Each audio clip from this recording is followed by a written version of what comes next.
So I want to welcome everybody for coming tonight. My name is Christine Muir. I am the community librarian at Cary Library. And as we mentioned before, this is a sort of special edition of the library's nonfiction book group. I do want to let you know that I am recording tonight's event and I will share the link with everyone after the program ends. We do post it to our YouTube channel. So if you know other people who are interested, they are welcome to watch it. You can share the link with them. We will have some time for questions and conversation after our featured guest speaks for a few minutes. You can enter your questions in the chat if you would like me to read them, or you can raise your hand, use the raise hand button, or unmute yourself, and I will call on you so that we don't talk over each other. So tonight I am delighted to introduce to you Helen Epstein, whom it seems many of you already know. She is the author of the book Children of the Holocaust, which is what the nonfiction book group read for discussion tonight. And I'll just give you a brief biography drawn from Helen's website. Born in Prague in 1947, Helen grew up in the Czech community of New York City. As a 20-year-old college student caught in the Soviet invasion of Czechoslovakia in 1968, her personal account of the invasion was published in the Jerusalem Post, where she received her journalistic training while she was an undergraduate studying musicology and literature. In 1971, she graduated from the Columbia Graduate School of Journalism and began to freelance for diverse publications, including McCall's, Viva, Ms., Midstream, and the National Jewish Monthly, and more. Helen went on to specialize in long-form journalism about classical musicians. She has published 10 books of literary nonfiction, including the trilogy, in which Children of the Holocaust is the first. And that book is one of the first to examine the intergenerational transmission of trauma. And as I said, it's the one that our book club read for tonight's discussion. Helen's books are rigorously documented, but read like novels, which makes them very appealing. Over 4 decades, Helen has continued to pursue her interest in cultural reporting and currently reviews for the New England online arts magazine, The Arts Fuse. A former NYU journalism professor, she now teaches and guest lectures internationally. Welcome, Helen. Thank you so much for joining us. I will turn it over to you. Thank you, Christine. We made this date about 6 or 7 months ago before I had a cancer diagnosis. And those of you who know me know that I don't usually look like this. I've just finished a course of chemotherapy and my hair is just growing back. So I just don't want anyone to go into shock who was expecting something different. But I'm well, the treatment is over, thank goodness. And I'm happy to resume my life as a writer. Children of the Holocaust has had a very, very long life. I began writing it in the 1960s, and I initially started writing it when I was a student in Jerusalem, and I tried to write it as a novel, and that simply didn't work. The first attempts at writing parts of it were published in small magazines in the 1960s and the 1970s. And then the first big hit where it became very well known that I was working on something like this was that I had been writing music pieces for the New York Times magazine and arts and leisure section, and I'm moving aside so you can see the book Music Talks, which is a collection of those articles that I wrote for the Sunday Times. So I had established a relationship with the Sunday Times magazine in the 70s. I was already a working journalist. I was a freelancer. And so I approached them about writing an article for the magazine about children of Holocaust survivors. And this was in 1976.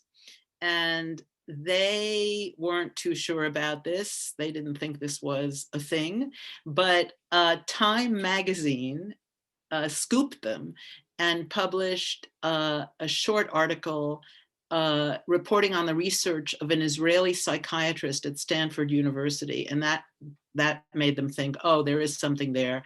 Helen isn't just talking about something that doesn't exist. So they sent me to Toronto to do some research. And the reason they sent me to Toronto was because I told them that there was a former Miss America contestant who had gotten married. She was Miss North Carolina. And she was a daughter of Holocaust survivors. And she had done this outrageous thing during the Miss America contest when, you know, every contestant has a talent. She played the piano and she played a Chopin Polonaise that had been played on Polish radio in 1939 when the Nazis invaded Poland. I mean, you can imagine everybody else is tap dancing and, you know, doing their Miss America thing. And she announces that she's doing this because her mother was 17 years old when her mother was taken to a concentration camp. So Connie, who unfortunately is the late Connie because she died about 5 years ago, Connie had moved to Toronto. She had married a son of Holocaust survivors and was living there.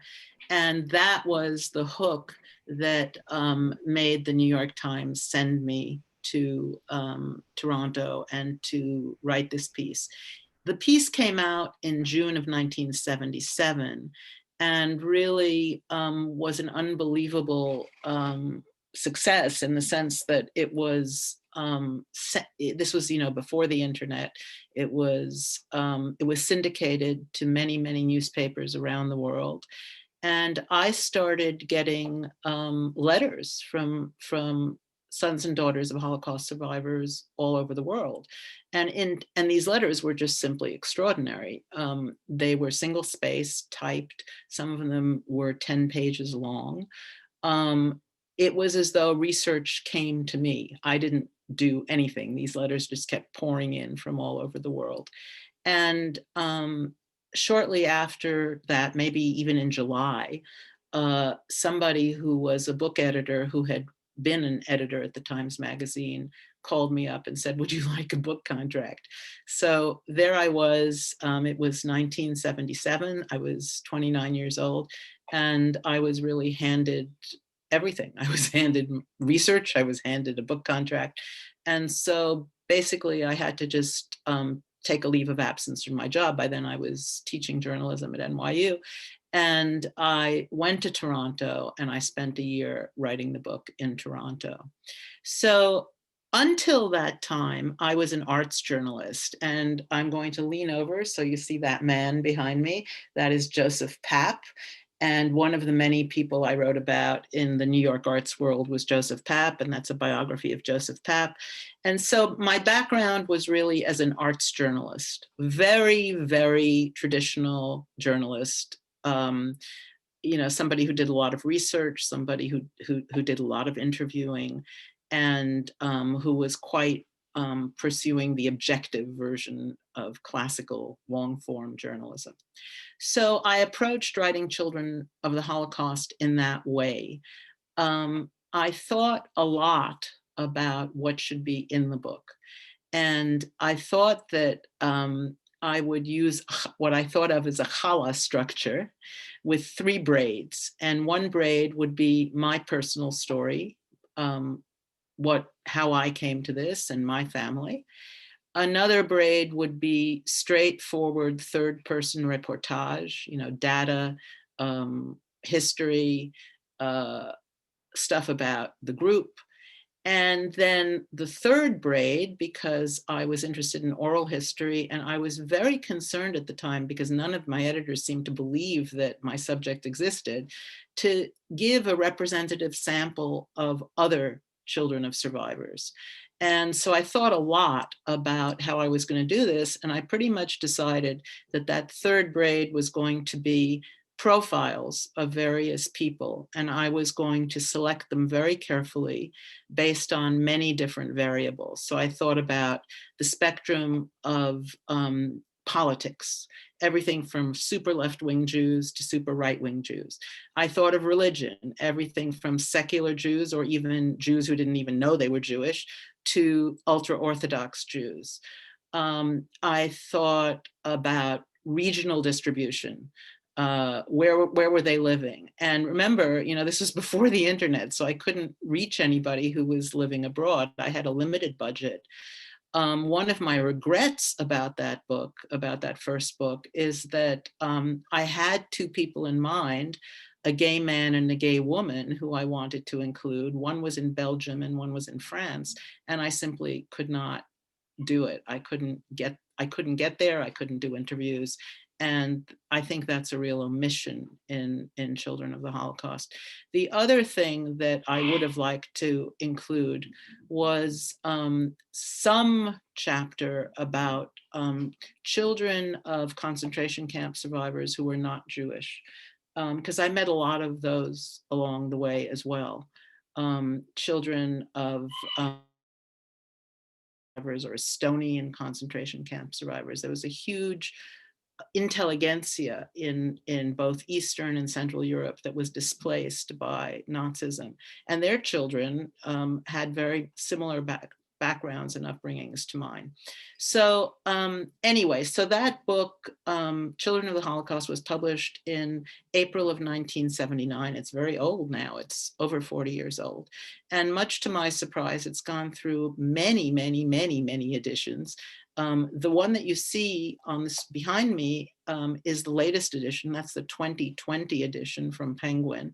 And it has a new introduction. And I think what I'll do is just tell you a little bit about the other books in the top row, and then I'll read you the first paragraph of the new introduction.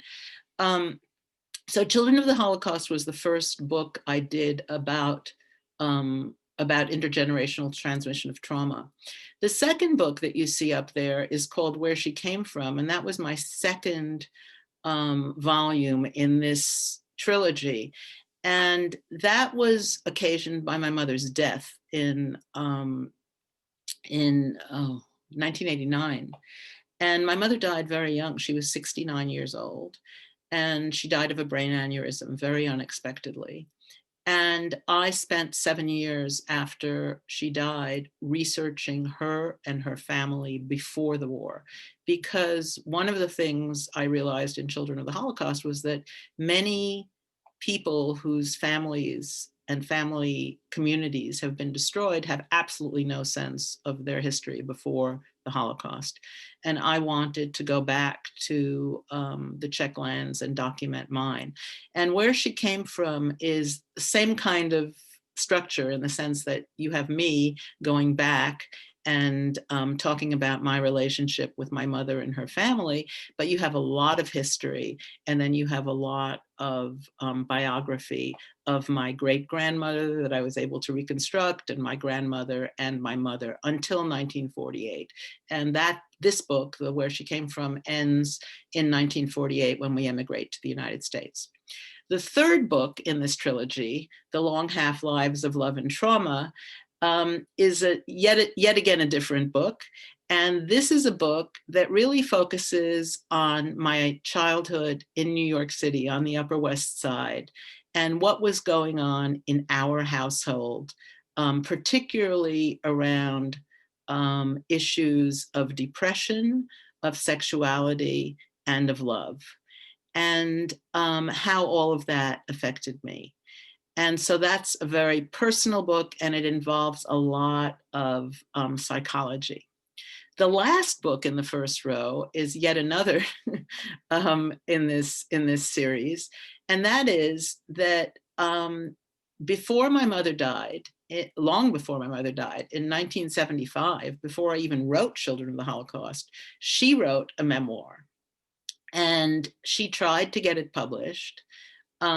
Nobody wanted it. I think it was way ahead of its time because it was very candid about sexuality. And she put it away, and she basically said, after it had been rejected multiple times, you're the writer in the family, you do something with it. And so I used parts of it in Children of the Holocaust and in Where She Came From. And then I forgot about it. And 2 years ago, a son of survivors in Berlin emailed me And he said, you know, in your book, Where She Came From, which a friend of mine read in Czech, you mention my father's first wife. And I'd like to know more about her. So could you go back to your mother's memoir and Xerox me the original source and send it to me? And I did that. And in doing that, I reread the whole memoir. And I thought, you know, this is really good. And I think it's time that it's published. And I tried to get it published. I didn't have high hopes. I thought maybe an academic publisher might be interested. And everyone I sent it to loved it and said, you know, you really should try and get it published commercially. So I did, and Penguin America, Penguin US published it. And then I was able to sell it to Penguin UK, and after that to Russia and Czechia and France and Italy and Portugal. And so in 2021, it will be out in 9 editions. So let me just tell you how I started the intro to the new Children of the Holocaust, to the 2020 edition, and then we can start opening it up to questions. And I decided to start the book this way because I really feel that in so many ways, every book I do is a collaborative process. I think that nonfiction, especially nonfiction that relies heavily on interviews, is a collaborative project. And so I start like this. The Polish literary journalist Ryszard Kapuczynski wrote, "Each piece of reportage has many authors, and it is only thanks to long-established custom that we sign the text with a single name." That was particularly the case with Children of the Holocaust, a collective endeavor that at times resembled a virtual consciousness-raising group more than a series of interviews between reporter and source. The result was the first book to explore the psychological after effects of genocide in a group that came to be called the second generation. So why don't I stop there and let you ask some questions or make comments or do whatever you want to do. Thank you, Helen. So again, if anybody has a question, you can enter it into chat and I will read it for you. Or you can unmute yourself or use the raise hand button and I'll call on you and you can state your question or comment out loud. So we did have one question come through chat. You mentioned that the focus on the strengths that survivors develop has been a neglected topic in Holocaust literature. What would you say are those main strengths? Well, you know, I have consistently refrained or hesitated to make generalizations about either the group of people called children of survivors or the group of people called survivors. But I will tell you what I think in my own family. I've been thinking about that a lot during COVID and certainly during my chemotherapy for cancer, because having cancer during COVID was not an easy thing to go through. But the entire time I was going through it, I kept thinking about my parents going through the war. And what we often forget is that the war lasted a very, very long time, particularly in Germany and in the Czech Republic, because the Germans pretty much took over Germany. The Nazis pretty much took over Germany in the early 30s. And life became intolerable for most German Jews. And then when they annexed Moravia and Bohemia and imposed the Nuremberg laws in that part of what was then Czechoslovakia, life became pretty intolerable quickly for Czech Jews. So my mother was pretty much in lockdown from 1939 until 1942. In 1942, she was deported to Terezin. And then later she was deported to Auschwitz. And later she was deported to work camp in Hamburg. And later she was deported to Bergen-Belsen at the very end of the war. And she was liberated by the British, but that wasn't the end for her because she had typhus and she was sick for 2 months and she was in a coma for several weeks. So she lived minimally under conditions that we're living in for 6 years. And in some cases the conditions were much worse. And so I thought a lot about what kept her going during that time. Now, growing up, I heard a lot about what kept her going. My mother was a workaholic, as I'm sure many of your parents were, who are children of survivors. And many people I interviewed talked about how work really became their parents' survival skill. And many people who I interviewed were very resentful of that. They felt that other parents spent a lot more time with their children, were much more into leisure, were much more into play. I would say that my mother was hardly ever playful. She was always serious. She was always working. There are, of course, daughters of survivors I know who would say the opposite, who would say their parents felt that they had lost 6 years of their lives and they wanted to be frivolous in the present American context. But I would say that those were rather fewer than usual. The other thing that I remember about resilience and my mother and father, because I had, even though I've spent more time writing about my mother, I did in fact have two very strong parents. And my father was an athlete by discipline. He had participated in the Olympic Games twice, in 1928 and in 1936. So he was a very disciplined person from an athletic point of view. And he had also been in the Czech army. So he brought to the war those two disciplines. And I was raised with this idea that if you're going to be resilient, you need to have a regime every day, whether it was about work, whether it was about cleanliness, whether it was about education, whatever it was about, you had to have a schedule and you had to be organized. And that was what got you through the day, whether you had mood swings or whether you were depressed or whether life was really tough. And I have to say that during the pandemic, that came in very handy. You know, even when I was doing chemotherapy, I had a schedule. There were things I tried to do every day. You know, for example, I would walk a mile every day unless I absolutely couldn't, with my husband, of course. And there were certain things that, certain disciplines that I always held to because I grew up with that. You know, my parents always had this idea that to get through things, you had to have a discipline that kept you resilient and healthy. The other thing I think that I really learned that was really important was the importance of relationships. In both my parents' cases, both my mother and my father survived with people who became close friends. My father's story is kind of interesting because, you know, typically women always make friends no matter where they are, and men are supposed to not do that.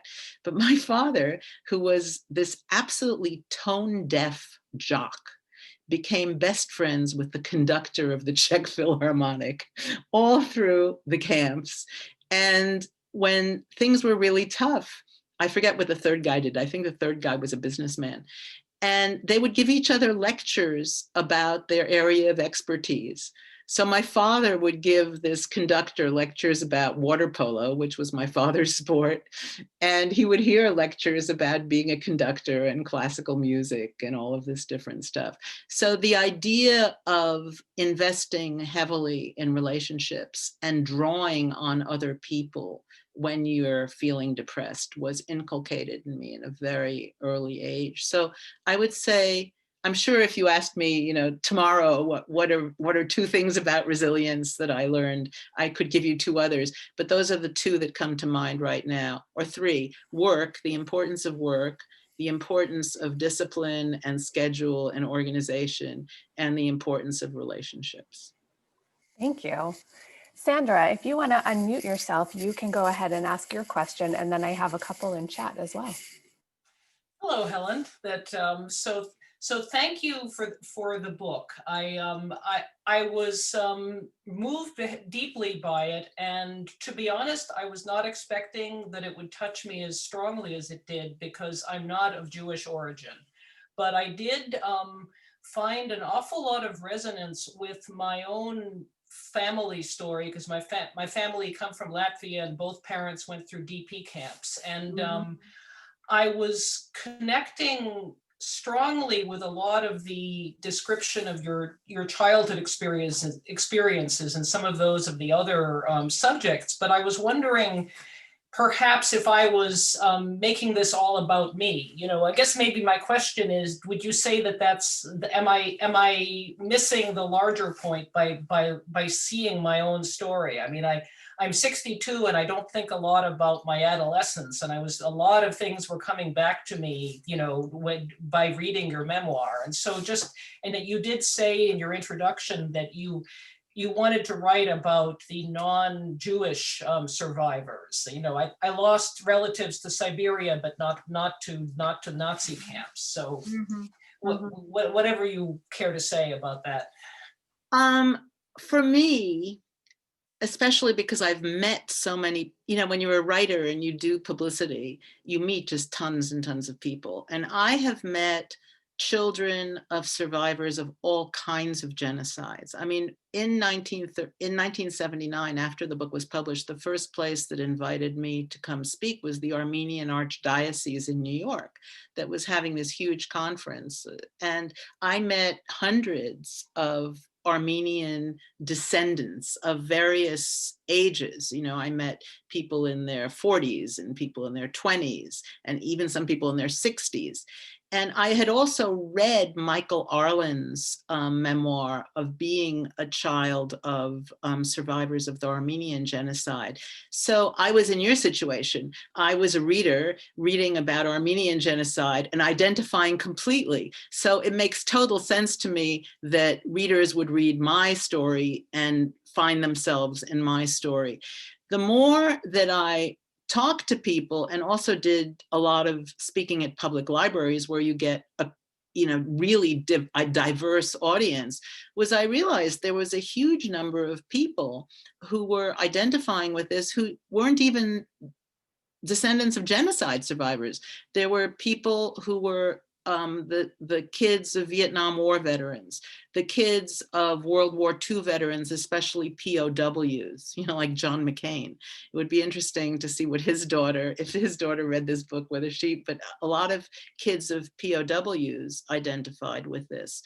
I heard from kids of alcoholics who identified with parts of this. And I also heard from kids of Nazis. So not to speak of all of the obvious genocide people, I mean, Rwandans, Cambodians, like the Armenians. So yeah, I'm used to a very, very wide group of readers identifying with the themes and finding themselves in what I wrote. And I think that that's true of memoir as a genre. I think that the great strength of memoir, and one of the reasons memoir has become such a popular form, is because in plumbing the depths of one's own experience, you often arrive at universals that everybody can plug into. And I know that I love to read memoir. It's one of my favorite forms, memoir and biography. And I often find myself in the most seemingly remote people's memoirs. It's interesting how there are so many parallels and universals, right? Right. So we have a question in chat. Rochelle asks if you are a member of a 2G group, a second generation group. And she asks, what would you suggest are constructive ways this type of group can work together? I was a member of a second generation group in 1978. I was in one of the first ones. And I found it a really wonderful experience. At the time, it was so new and people really didn't talk about this stuff out loud. And so it was a huge relief for me to sit in a room. We had, I think, 10 people. And even though each of us came from very, very, very different background, I mean, really, really different backgrounds, we all mirrored each other. And it was this memoir experience in real time, because somebody would start talking about something in their family and the whole room would just start laughing. And none of us had ever laughed about any of this stuff before. And we were laughing because we recognized the dynamics. And I think that's one of the things that happens in these groups. Now, you ask what makes them work well and what makes them work not so well. I don't really know. I have seen groups all over the world. I've seen groups that were organized here in the United States. I've seen groups in Czechoslovakia, which are very, very different from here. I've talked to people who've been in groups in France and in England. And I think not only are they culturally different, you know, that each culture has different expectations of what people say in public, what people say in groups, what's private, what can you say out loud. It's also a question of, another variable is how old are people in the group? I mean, you know, when people in their 20s, they talk about one kind of thing. When people are in their 40s, they talk about another kind of thing. And when people are in their 70s, they talk about yet another kind of thing. And also, I think their expectations of how conversation is conducted are different. The other issue, there are many variables here. The other issue is how much do you want a group to be an interest group where you share interests and you share reading, for example, or you can have a film group about the Holocaust, or you can have a book group about the Holocaust. How much do you want it to be a group like that? And how much do you want it to be a psychotherapy group? I myself would feel very uncomfortable being in a psychotherapy group that was not led by a very experienced psychotherapist. I get very nervous when I'm around a group where there are people who need help and there's no one trained to give it to them. So there, you know, there are many, many different kinds of groups. And I think you have to be clear about what kind you're looking for and what kind feels safe to you and useful to you. Thank you. Renee asks if you've had an opportunity to read the book Cast by Isabel Wilkerson. There's a, chat just moved, so I lost the question. There's a parallel drawn in the book Cast. There's a parallel drawn between Nazi Germany and slavery in America and the caste system in India. So Renee is asking, if you've read that book, what are your thoughts about the portrayal of the treatment of Jewish people in Nazi Germany? I have not read that book. I skimmed it. I have to say, I don't really buy into the idea of caste. I think caste is a very Indian thing. I've known Indians quite well in my life, and I've known African Americans quite well in my life, and I see some similarities, but I don't see that it's the same thing. And as far as Jews in Germany go, I don't think that that is. I think that in many ways, you know, there are many comparisons that can be made that are useful, but I think the idea of drawing clear, identical lines between things is not very useful. So, but I wouldn't want to talk about that book because I really didn't read the whole thing very carefully. There's another book that I read yesterday called Learning from the Germans by Susan Nieman, which is an interesting book because it's by an American Jew who grew up in the South and who moved to Germany in 1982. And so she's lived half her life as a Jew in the American South and half her life as a Jew in Germany. And her book is half about Germans working through their history with Jews, and the other half about how Americans have really not worked through their history with African Americans. And I think that book is more, it's more useful because it really makes you think about what you can do and what you can't do in education, in psychology, and in government.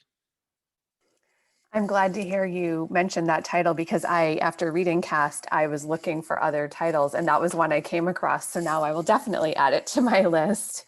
Well, the thing about, yeah. I mean, I didn't read enough of Cass to know how personal she gets in it. So David, who is one of our book club members, asks, can you tell us a bit about your escape from Czechoslovakia in 1968 after the Warsaw Pact invasion? Well, I was 20 years old. I was a student. Remember, again, there was no internet. International phone lines were cut immediately after the Russians came in. It was very much a daughter of survivor's story because I was staying with my father's friends whom he had survived the war with, the man he had survived the war with.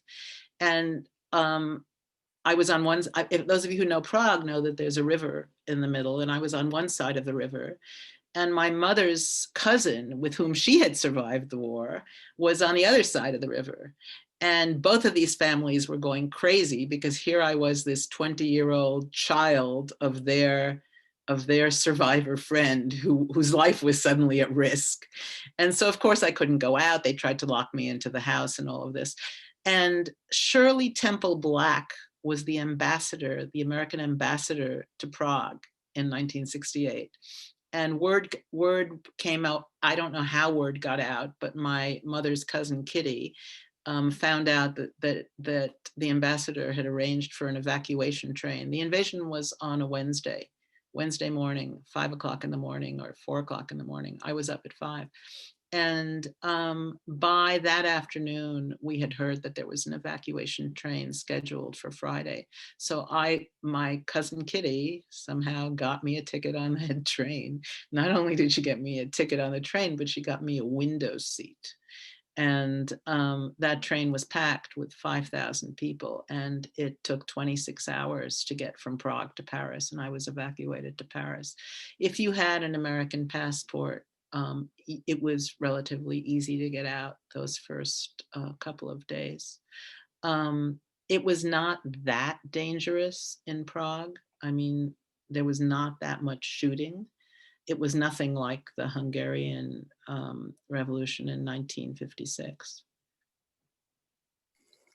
Thank you. I missed Alan's message before David's. So Alan asks, have there been any significant changes in your understanding of either survivors or children of survivors to the extent that things you discovered or believed in 1977 you now feel may have been wrong? That's a very good question.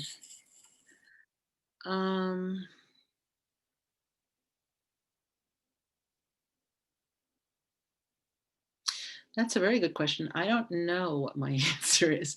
I think I've become much more, I don't know whether I could say that anything was wrong or right, but I think that I've become much more forgiving of my parents, and I've become much more forgiving of any attitude on the part of second generation.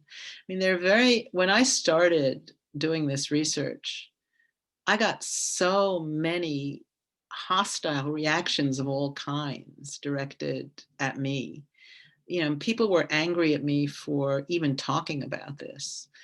Some people were angry at me for saying that survivors were traumatized and refused to believe that anybody was traumatized.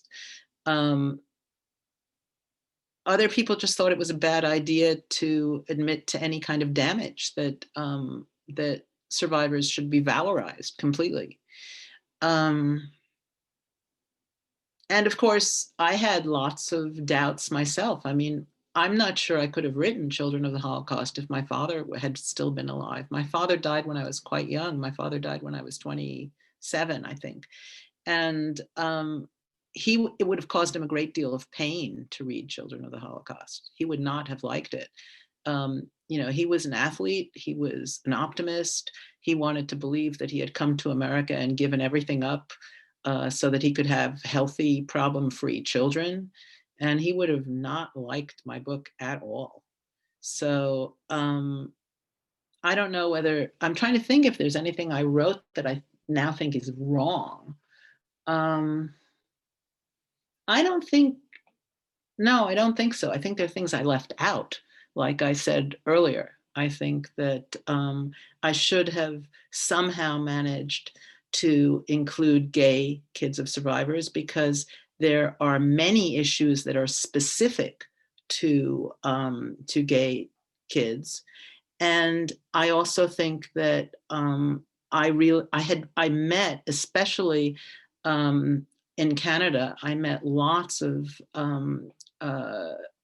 kids of people who had emigrated from Latvia, Lithuania, Estonia, and parts of Poland, who were kids of survivors, non-Jewish. That is definitely a tough question, because I think over time, like you said, your own opinion or perception of something might change. So we can always come back to that if you think of anything else you want to add to it. I should say, and it sounds kind of conceited, but it's true. When I go back and I read Children of the Holocaust, which I haven't, you know, I only do it if I'm going to do a book club or something, and we're doing specifically that book, I'm always amazed at how good it is. You know, I don't read it very often, and I am surprised at it's good reportage. I just think I was really a good journalist. I really did my work well, and so I'm pleased with it.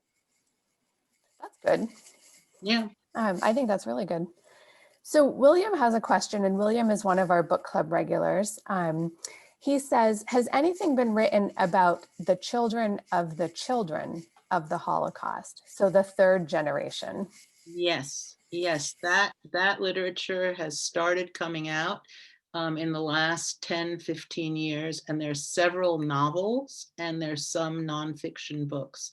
Now, because of the chemo, I hope, my memory has gotten really, really bad for names. And I think that one of the authors is Sarah Waldman. Does that make sense to anybody? Or I know that Everything is Illuminated is by the grandson of survivors. I don't remember his name right now. Jonathan Foer, Saffron Foer, F-O-E-R. Oh, what's her name? The woman who was married to him for a while, she's a novelist, is also a granddaughter of survivors. Can't remember her name right now either. But there is a growing literature by third generation writers. I was trying to Google some stuff while you were mentioning names, but I didn't get there. So. Alison Krauss. Alison Krauss. Mm-hmm. Okay. And if you and I come up with some other titles or names, I can always send that out in a follow-up email to everyone who's registered for this event. So that is one that we can come back to. By the way, you didn't ask this, but I often get sent books by sons and daughters of other genocide survivors besides the Holocaust. And there is a woman whose name I cannot remember right now either, who writes in France about the Rwandan genocide. She's written 4 or 5 very small, beautiful novels. And of course, there is the Cambodian who is a filmmaker and a writer who has written, I think, 2 or 3 books about surviving the Cambodian genocide. So it's not only third generation, it's also lateral. And of course, there are sons and daughters of Nazis who've written about their experience. So we just got a flood of questions coming in. Ava wants to know, and Ava says that you know each other personally. She wants to know if you have interviewed children of survivors in Israel. She Yes, says I have. she was born in 1944 and many of her friends were children of survivors and they were different. So it was a different experience, maybe?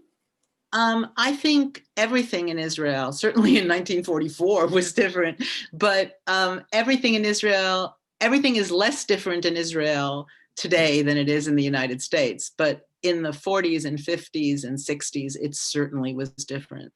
In Israel, I mean, in every country, the position of survivors was different, and in every country, the policy of the government was different towards Holocaust survivors, and this entailed both um, legal policies as well as cultural values.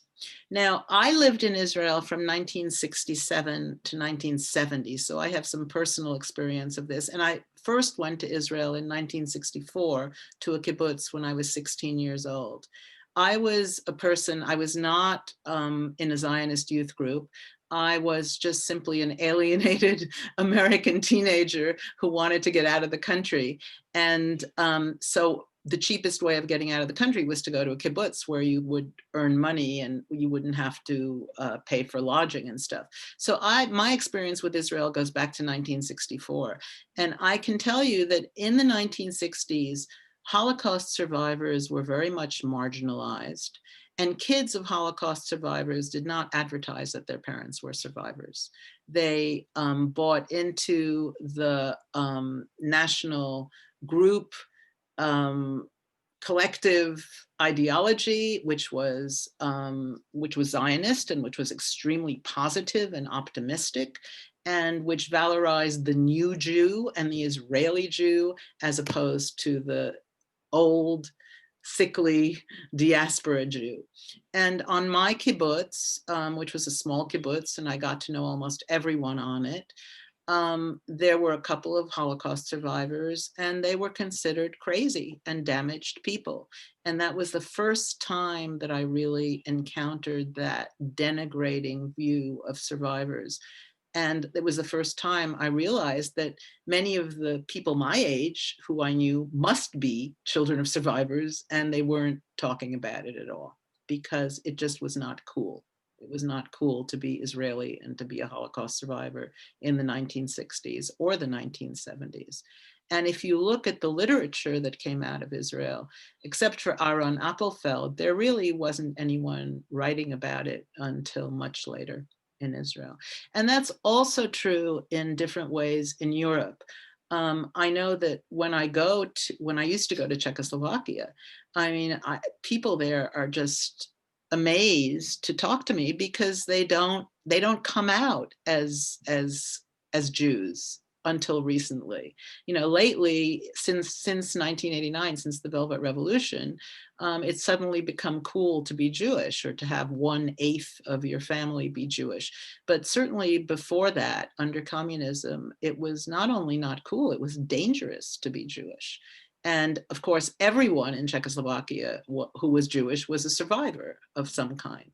So that's that. My husband grew up in France, and his parents were Romanian Holocaust survivors. And my husband never, ever talked about being Jewish or being a son of people who had been hidden or had been in work camps in Romania. It just was not done in his circles. And that just reminds me of another thing. When we talk about after effects and also how I structured Children of the Holocaust, it was also important to me what kind of experiences survivors had during the Second World War, because as somebody pointed out, there were a whole bunch of survivors who spent the war in Siberia, whether they were Jewish or not. They fled east and they wound up in Siberia, or they were deported to Siberia. That's one group of people. Then there's another group of survivors who were partisans in the forest and who fought the Nazis.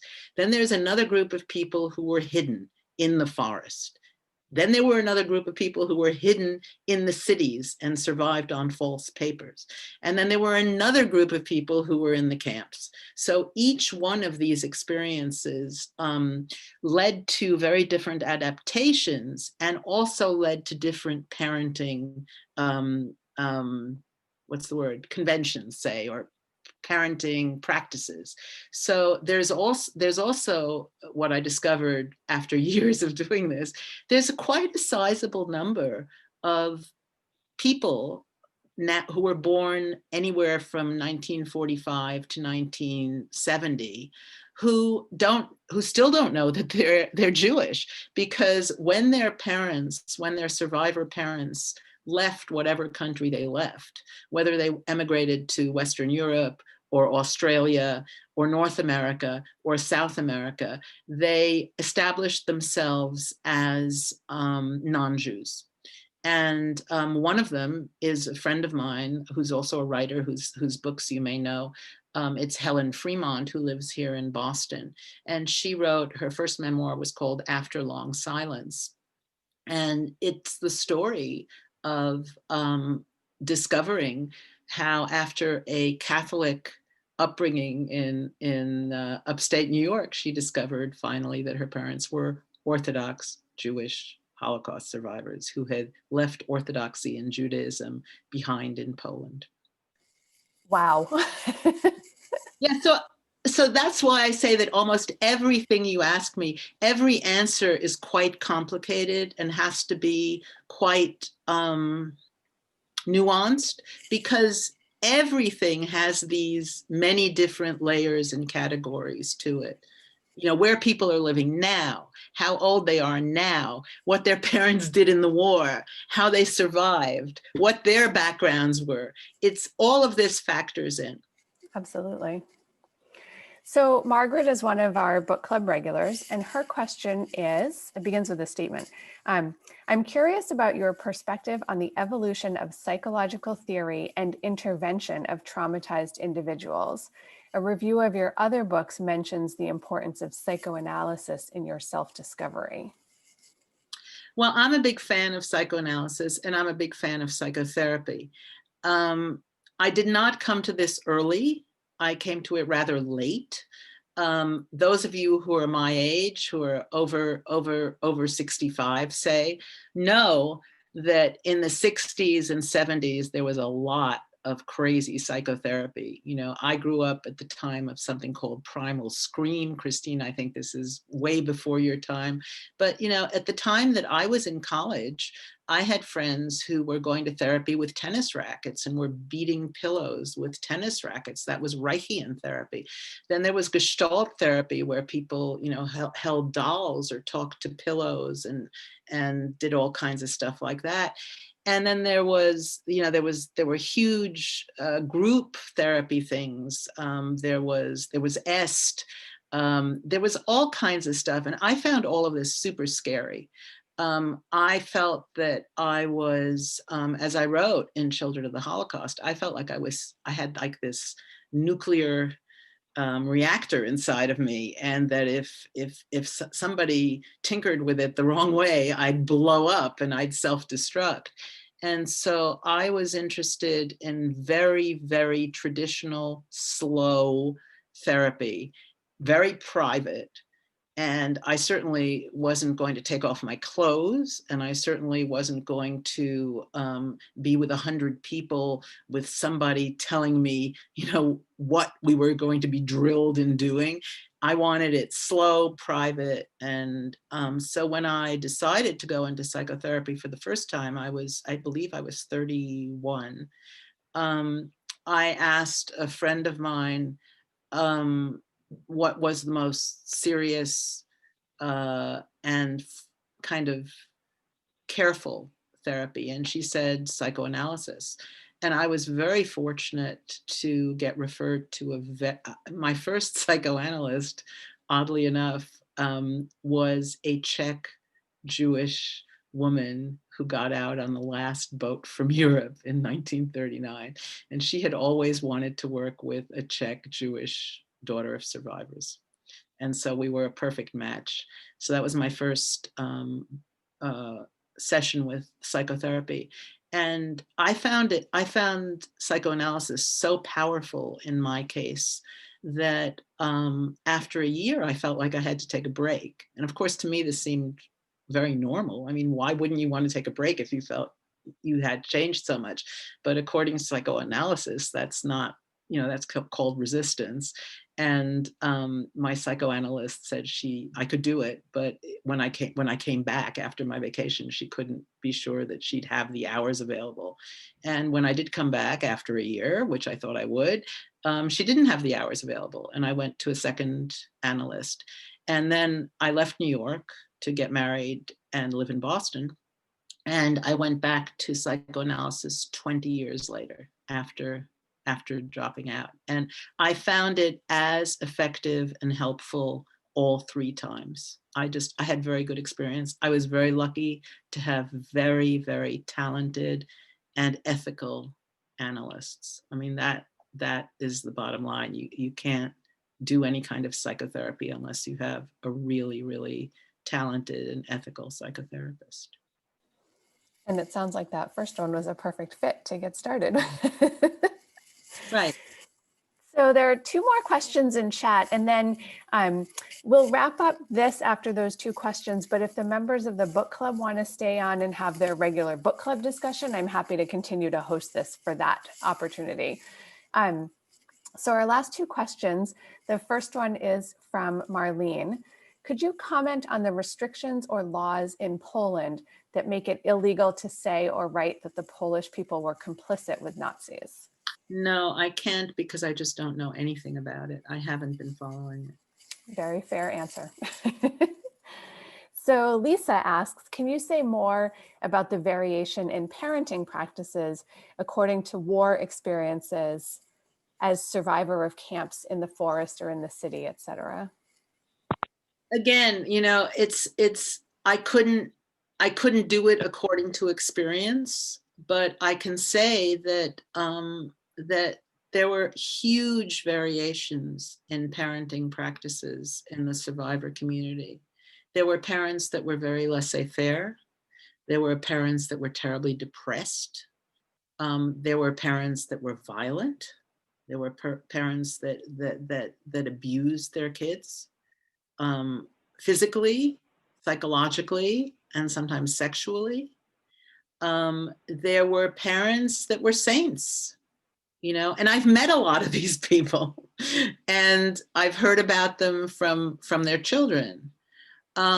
There were also some survivors who never married, and there were some survivors who never had children. And there were some survivors, of course, who were gay.